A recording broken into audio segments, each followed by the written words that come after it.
Salut tout le monde, j'espère que vous allez bien. Aujourd'hui on se retrouve pour la review de TLC 2014. Donc oui, ça fait longtemps que j'ai pas analysé un ancien pay-per-view. Je crois que la dernière fois ça remonte à cet été, donc ça fait vraiment longtemps. Ne vous inquiétez pas pour le Royal Rumble, je vais en faire 2 ou 3. Ne vous inquiétez pas, je vais en faire. Donc TLC 2014, on va attaquer directement le sujet. Il faut savoir une chose, c'est que je pense que vous le savez, je suis quelqu'un qui n'a pas une très très bonne mémoire. Et le truc, c'est que ce pay-per-view, à la base, je l'avais analysé à l'époque. Peut-être d'ailleurs que vous vous en souvenez, si vous me suivez depuis très longtemps du coup. Mais voilà, je l'avais fait. Le problème, c'est que la vidéo, en fait, a été supprimée très rapidement par YouTube, et donc, donc la vidéo n'est plus en ligne depuis très longtemps. Et bizarrement, j'avais beaucoup de souvenirs de ce pay-per-view. Et pourtant, je suis quelqu'un qui a une très très mauvaise mémoire. Et quand je me souviens aussi bien d'un show, c'est que soit il m'a vraiment marqué en bien ou en mal. Là, pour le coup, c'était en mal. J'avais très très peu de bons souvenirs de ce pay-per-view. Et vous allez voir que mes souvenirs se sont confirmés. Enfin bref, vous savez quoi? On va commencer la review.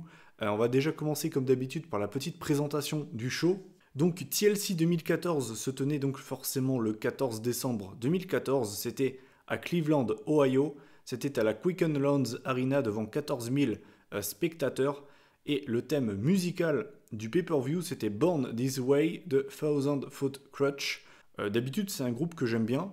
J'aime bien leur musique en général. Celle-là, je suis pas spécialement un très très grand fan. Et donc, vous savez quoi, on va attaquer la review tout simplement. Donc, l'opener de la soirée, c'était un match de l'échelle, un ladder match pour le titre intercontinental entre Dolph Ziggler et Luke Harper. Le match a duré un peu moins de 17 minutes et c'était un match dont je me souvenais plutôt bien. J'en avais vraiment de très très bons souvenirs. Et bon, pour l'avoir revu du coup, bon, ça reste un bon match, c'est même le meilleur match de la soirée, et je vais pas vous mentir que c'est pas forcément très compliqué non plus, mais ça reste que c'est le meilleur match de la soirée, mais dans mes souvenirs, il était meilleur. Il n'y a pas vraiment de spots qui m'ont vraiment marqué plus que ça dans ce match, mais c'était un match plutôt bourrin. Il était assez intense, il y avait un bon rythme. Il faut savoir une chose forcément, c'est que Ziggler était chez lui, donc il avait un gros appui de la part du public. Il faut savoir une chose, c'est que le règne d'Harper avait à peine commencé, puisque il était champion depuis environ un mois, si je dis pas de conneries. Donc voilà, le match en lui-même était cool. Voilà, j'ai pas grand-chose à dire dessus honnêtement. J'ai juste noté comme spot qui m'a un petit peu marqué, on a eu une powerbomb de Harper directement sur Ziggler, directement sur une échelle. Donc ça c'était quand même bien cool. Les deux ont saigné. J'ai noté que Harper avait dominé le début du match, même pas qu'un peu. Et puis vous savez quoi, je vais revenir à la fin, parce que j'ai vraiment pas grand chose à dire sur ce match en fait. D'ailleurs la fin ne m'a pas plu, donc je vais y revenir du coup. Puisque donc en fait on a Harper qui place une échelle à côté de celle de Ziggler. En fait Ziggler il était en haut de l'échelle, il était à 2 doigts de remporter le match. Et j'ai pas compris. C'est-à-dire que donc Harper place l'échelle à côté de celle de Ziggler pour monter. Et en fait, ce qui se passe, c'est que Ziggler a pu porter un super kick sur Harper du haut de l'échelle. Donc du coup, Harper se casse la gueule. Et c'est comme ça que Ziggler a remporté le match, a décroché la ceinture. Et donc voilà, victoire de Dolph Ziggler qui devient le nouveau champion intercontinental. Je suis vraiment pas fan de la fin, parce que c'est pas très logique en fait. Ça aurait été beaucoup plus facile de juste monter pour prendre la jambe de Ziggler et pour l'empêcher de continuer à grimper, ou à la rigueur tu montes en face de Ziggler, mais tu t'emmerdes pas à remettre une échelle à côté de celle de Ziggler, c'est pas du tout logique. Après, si tu veux vraiment prendre le catch en mode le catch c'est vrai tout ça, si tu prends dans ce sens-là, avec la fatigue et les coups qu'il a pu prendre, Harper n'est plus peut-être forcément très sensé dans ses choix, et c'est un petit peu comme dans un match de foot. Un joueur qui est frais et qui a 5 minutes dans les jambes, au niveau de ses décisions dans ses passes ou bien dans ses actions, il sera beaucoup plus logique qu'à la fin du match, à la 89e, quand il aura couru plus de 10 km et qu'il sera fatigué. Donc si tu prends dans ce sens-là, tu peux comprendre ce qu'a fait Harper. Mais ce que je veux dire par là, c'est que c'est pas très logique d'avoir fait ça, quoi. Et surtout, ça m'a fait chier pour lui, parce que moi, c'est un catcheur que j'aime bien, Harper. Et malheureusement, il a eu 2 runs solo qui ont été très très courts pendant cette période-là et aussi début 2017. Et je trouve que c'est vraiment dommage, parce que ce mec, pour moi, peut marcher en solo. Et malheureusement, apparemment, c'est pas ce que la VE souhaite et c'est vraiment dommage.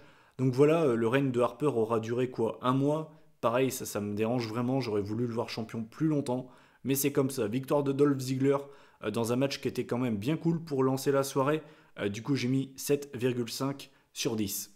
Ensuite, le deuxième match de la soirée, c'était un match par équipe, pour les titres par équipe, tout simplement.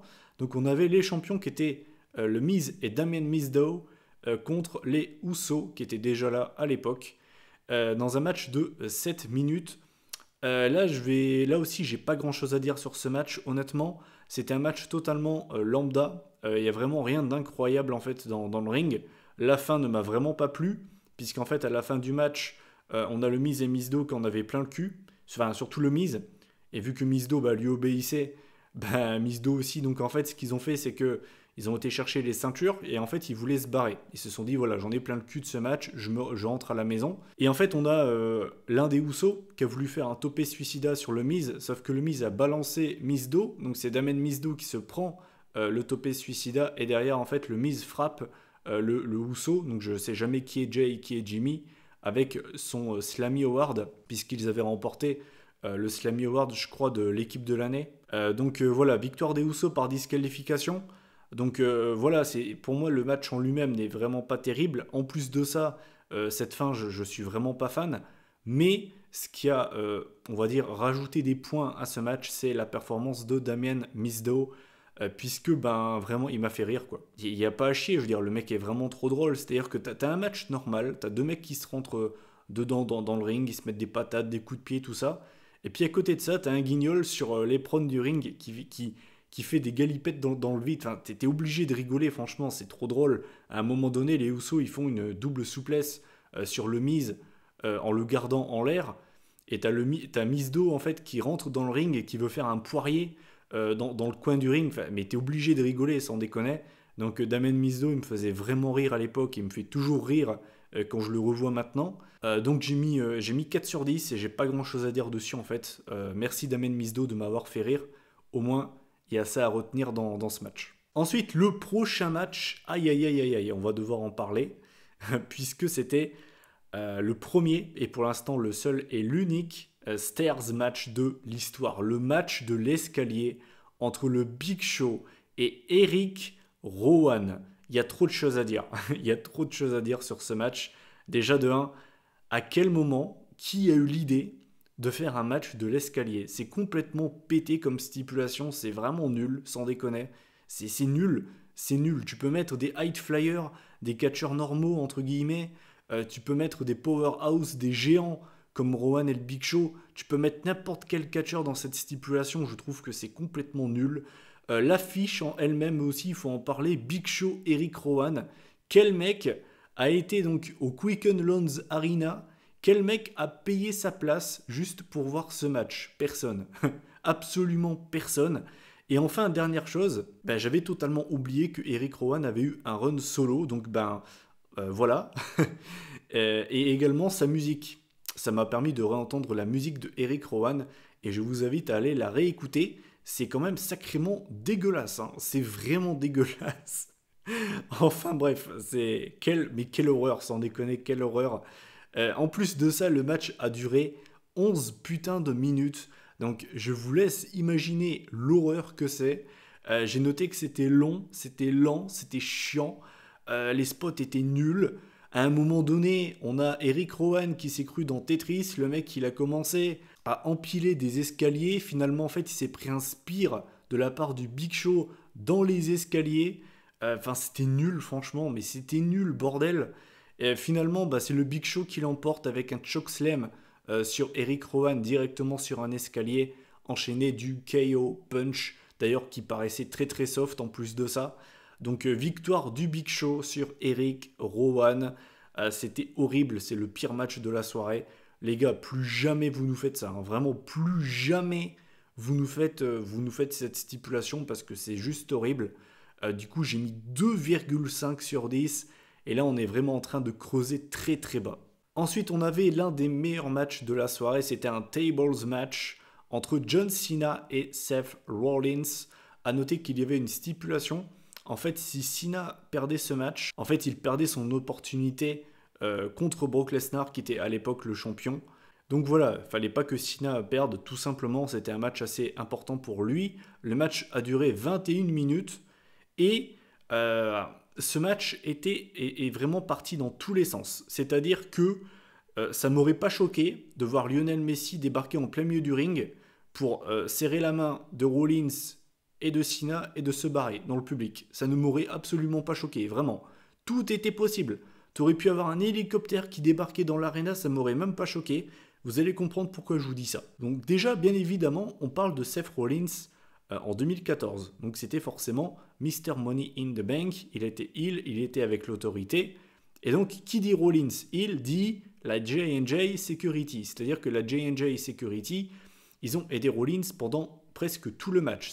C'est-à-dire que dès que Cena pouvait peut-être faire passer Rollins à travers la table, on avait la J&J qui enlevait la table, qui poussait la table. Du coup, au début Cena, bon, tu vois, il disait rien. Mais au bout d'un moment, il en a eu plein le cul, normal. Donc, à un moment donné, il a réussi à les calmer. Il a sorti une barrière de sécurité, normal, hein, le mec sur une barrière de sécurité, le mec tranquille, tu vois. En mode CRS, John Cena CRS contre les gilets jaunes. Donc il arrive, il frappe la J&J Security avec, et donc il est tranquille un bon moment. À un moment donné, ils reviennent, tu vois, forcément. Hein. Donc Cena, tu vois, il en avait vraiment mais plein le cul. Qu'est-ce qu'il a fait? Il les a pris à deux sur ses épaules. Double attitude adjustment directement sur une table. Donc là, ce coup-ci, on les a plus vus. Jusqu'à la fin du match, on ne les a plus vus.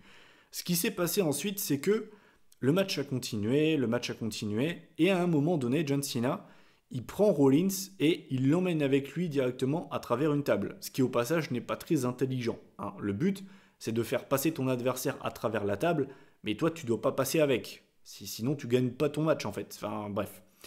Donc forcément, on a le coup du deux arbitres qui sont pas d'accord. L'un qui dit que c'est Rollins qui a gagné, l'autre qui dit que c'est Cena qui a gagné. On a vu ça partout. On l'a vu 1 million de fois ce scénario, notamment pour le Royal Rumble 2005 avec Batista et Cena.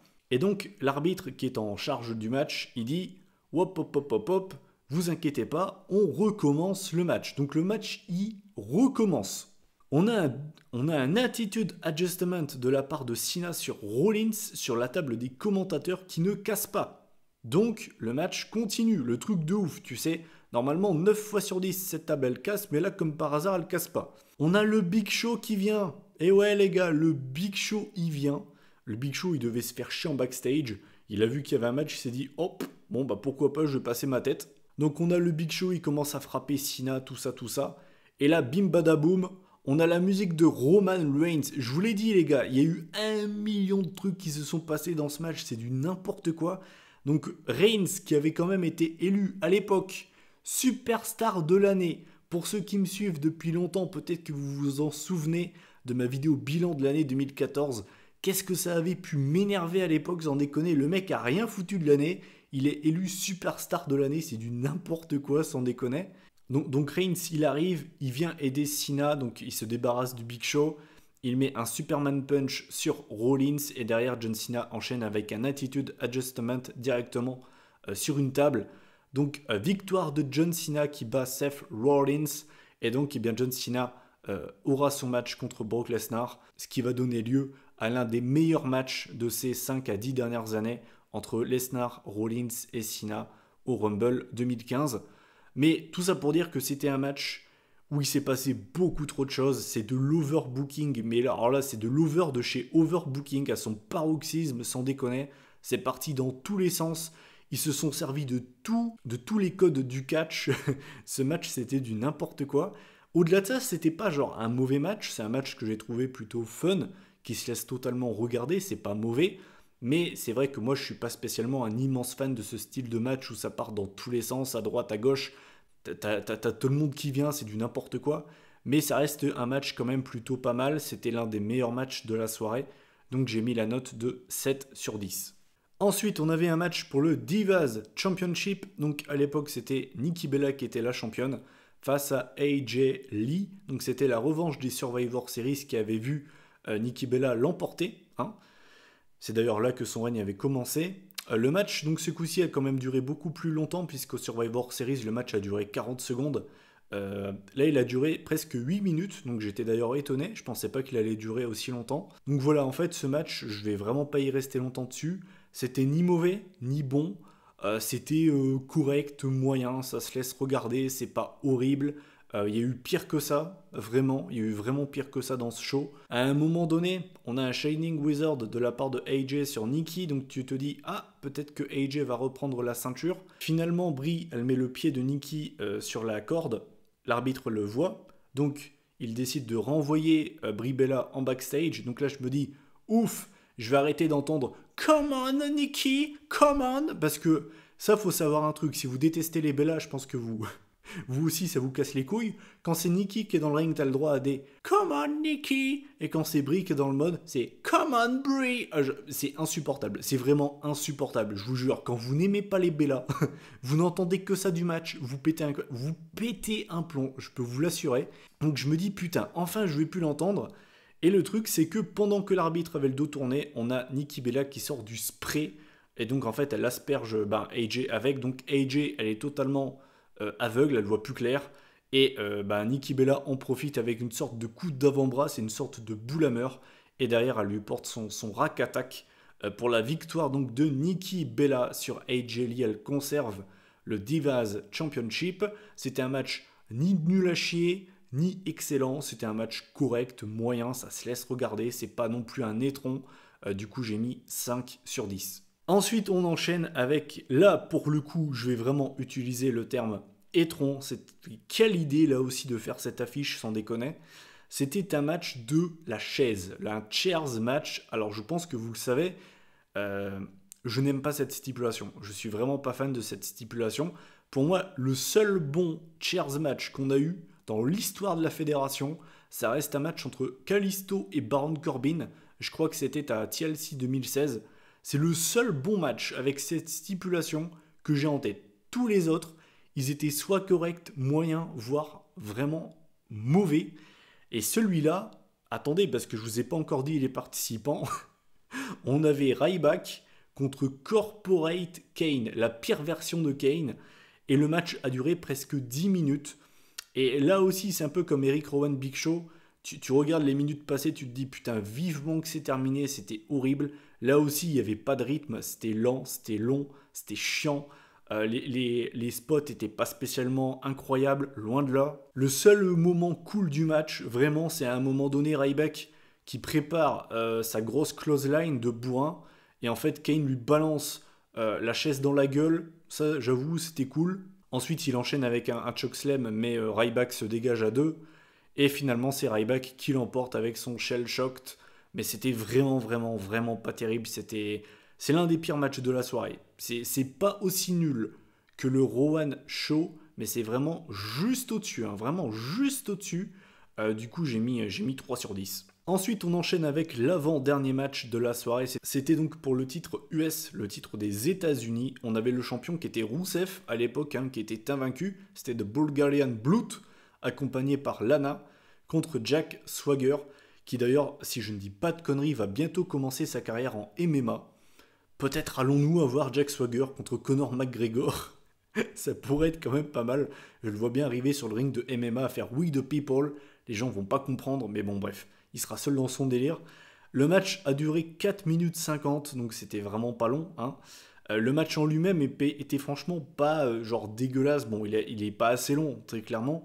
Mais voilà, il y a eu pire que ça dans la soirée. On a Swagger qui n'a pas perdu de temps. Il s'est directement acharné sur la jambe gauche de Rusev. Il lui a notamment fait un body slam directement sur la corde.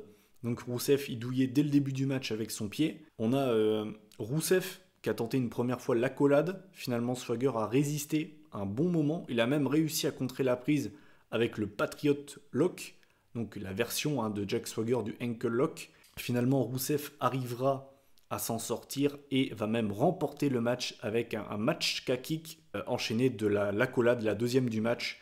Et ce coup-ci, Jack Swagger, il est beaucoup trop crevé pour s'en sortir. Donc victoire de Rusev sur Swagger dans un match qui a duré donc moins de 5 minutes.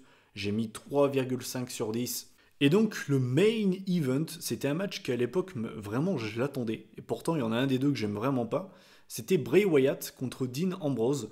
dans un TLC match. Et c'est un match que j'attendais, puisque la VE nous présente ces deux catcheurs comme des mecs pas très bien dans leur tête. Hein. Bray Wyatt, pas besoin d'expliquer pourquoi. Et Dean Ambrose, on nous le présente comme un mec un peu foufou, un petit dingos, hein, un petit lunatique.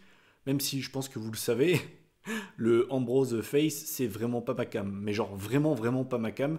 C'est l'un des catcheurs qui m'énervait le plus à l'époque. Mais je me dis, Wyatt Ambrose, vu comment la VE nous les présente, il y a quand même moyen d'avoir un très bon match, vu la stipulation. Je me disais pourquoi pas, par exemple, avoir, je sais pas, un Sister Abigail directement dans le plexiglas. Ça pourrait être super cool, tu vois. Enfin, des spots comme ça, j'en sais rien, quoi. Pourquoi pas carrément sortir du feu. Enfin, surtout que la même année, on avait quand même eu le feu qui avait servi entre Kane et Daniel Bryan à Extreme Rules. Donc je me dis pourquoi pas. Je pense qu'ils vont peut-être faire des trucs comme ça. Et finalement, ce match, il m'a un peu déçu. Alors, il n'est pas mauvais, il est plutôt pas mal. Ce qu'il faut savoir, c'est que Ambrose a dominé le match. Wyatt a eu une petite domination à un moment donné, mais c'est quand même Ambrose qui a vraiment dominé le match. Au niveau des spots marquants, pour moi, il n'y en a pas eu beaucoup. En fait, on a Wyatt qui s'est dégagé du Dirty Deeds, on a Ambrose qui s'est dégagé du Sister Abigail, et les seuls spots, on va dire, vraiment marquants, entre guillemets, et encore, hein, entre guillemets, en fait, Ambrose a fait le même spot, mais de hauteur différente. C'est-à-dire que il a fait 3 elbow drops sur Wyatt qui était sur une table, en fait, avec des échelles plus ou moins grandes. La première était pas très haute, la deuxième était un peu plus haute, et la dernière était vraiment très grande. Voilà. À part la dernière, honnêtement, les 2 premiers spots étaient pas spécialement incroyables. Je me disais, bon, ok, d'accord.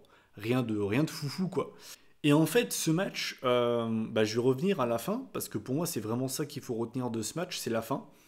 Et en fait, la fin, elle est horrible. Elle est vraiment horrible. Je pense que c'est la pire fin que j'ai pu voir pour un TLC. J'ai vraiment pas souvenir d'avoir vu une fin aussi moisie. Puisqu'en fait, on a, donc suite à la 3e descente du coude de Ambrose sur Wyatt, il décide de mettre Wyatt dans le ring.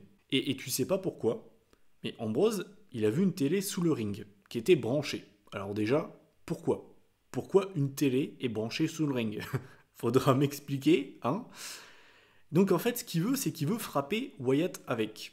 Je me dis, bon, pourquoi pas ? C'est pas débile comme idée. Le problème, c'est que, c'est un problème, oui et non. La télé est branchée. Donc, quand tu vois qu'une télé est branchée, un être humain normalement constitué, débranche la télé, quoi. Pas Ambrose. Non. Ambrose, il débranche pas la télé. Donc, il s'acharne, la télé, elle reste branchée. Et au bout d'un moment, la télé, elle explose et il y a de la fumée blanche qui sort. Donc, les gars, je vous le dis, si jamais vous voulez débrancher votre télé, faites pas comme Ambrose, sinon vous allez avoir de la fumée blanche chez vous.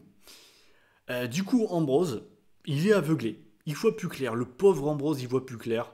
Et en fait, Bray Wyatt en profite pour porter la Sister Abigail et la victoire donc du coup de Bray Wyatt là-dessus. Et honnêtement, c'est dommage parce que le match est pas genre dégueulasse. Mais le spot final, mon Dieu, qu'il est horrible. Franchement, mais quelle fin de merde. Et vraiment, pour moi, le spot final de ce pay-per-view, le spot final de ce match résume parfaitement la qualité du pay-per-view. Et je trouve ça vraiment dommage. Et la réflexion que je me suis fait, c'est que ce match, non seulement dessert Ambrose, parce que là, ça le fait vraiment passer pour un teubé. Je veux dire, mec, au bout d'un moment, t'as juste à débrancher une télé. Je veux dire, t'es vraiment neuneux à ce point-là, franchement. Donc, non seulement ça fait pas du bien pour l'image de Dean Ambrose, mais en plus de ça, ça crédibilise Wyatt. Vous allez me dire, mais Mathieu, pourquoi tu dis ça ? Tu viens de nous dire qu'il s'est fait dominer. Ouais, c'est vrai. Ambrose s'est fait dominer. Wyatt s'est fait dominer par Ambrose. Oui. Mais ça montre surtout qu'il encaisse, et pas qu'un peu. Il a encaissé le Dirty Deeds, il a encaissé 3 descentes du coude du haut d'une échelle plus ou moins énorme, surtout vu la dernière, à travers une table à chaque fois, et le mec, il arrive à remporter le match malgré ça. Donc ce match fait du bien pour Bray Wyatt, et au contraire, mais pas du tout en avant Dean Ambrose. Donc du coup, j'ai mis 6,5 sur 10, et honnêtement, si la fin avait pas été dégueulasse comme ça, je pense que j'aurais pu mettre genre 7,5 gros maximum. Mais là, vu la fin qu'on s'est tapé, je peux pas mettre plus, désolé. Donc voilà, et bien écoutez, en faisant la moyenne de ce pay-per-view, on arrive à la moyenne de 4,87 sur 10 pour être très précis. Et dans l'historique des notes que j'ai pu mettre pour des pay-per-view sur cette chaîne, il n'y a que 2 pay-per-view qui ont fait pire que lui. C'est-à-dire que c'est historiquement sur la chaîne, c'est le 3e pire pay-per-view. Et honnêtement, c'est pas volé. Je veux dire, le show est vraiment, vraiment pas terrible. C'est vraiment pas terrible. C'est pas assez. C'est pas assez. T'as 3 matchs qui tiennent la route. Le ladder match, le TLC et le Cena Rollins. C'est les seuls matchs pour moi qui sortent un petit peu du lot. Et tout le reste, il n'y a rien de must-see. Il y a même des matchs qui sont mais horribles. Quelle idée de faire un match de l'escalier entre Rowan et Big Show. Quelle idée de faire un match de la chaise entre Kane et Ryback. Qui a eu l'idée de faire ça? Qui a eu l'idée de faire des trucs pareils? Donc bah du coup, voilà, la note de ce show est dégueulasse et pour moi, elle est totalement méritée. C'est, je pense, le pire pay-per-view de l'année derrière Survivor Series 2014. En tout cas, ça se joue entre les deux.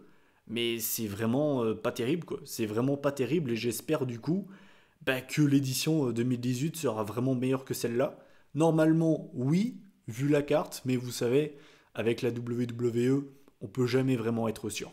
Donc voilà, bah écoutez, j'en ai terminé avec cette vidéo. Je vous invite à réagir en commentaire si vous avez des commentaires à faire sur ce que j'ai pu dire dans cette vidéo. Si vous avez des souvenirs de ce pay-per-view, qu'est-ce que vous gardez comme souvenir de ce show? Voilà, je vous invite comme d'habitude à commenter, liker, partager la vidéo si vous en avez envie. Je vous force pas, hein, vous inquiétez pas, vous n'avez pas un pistolet sous la tempe. On se retrouve donc la semaine prochaine pour la vidéo preview de TLC 2018. Normalement, devrait être un show pas trop dégueulasse vu la carte. Puis bah du coup, bah moi je vous souhaite un bon week-end. Et puis bah, on se retrouve la semaine prochaine. Allez, ciao tout le monde.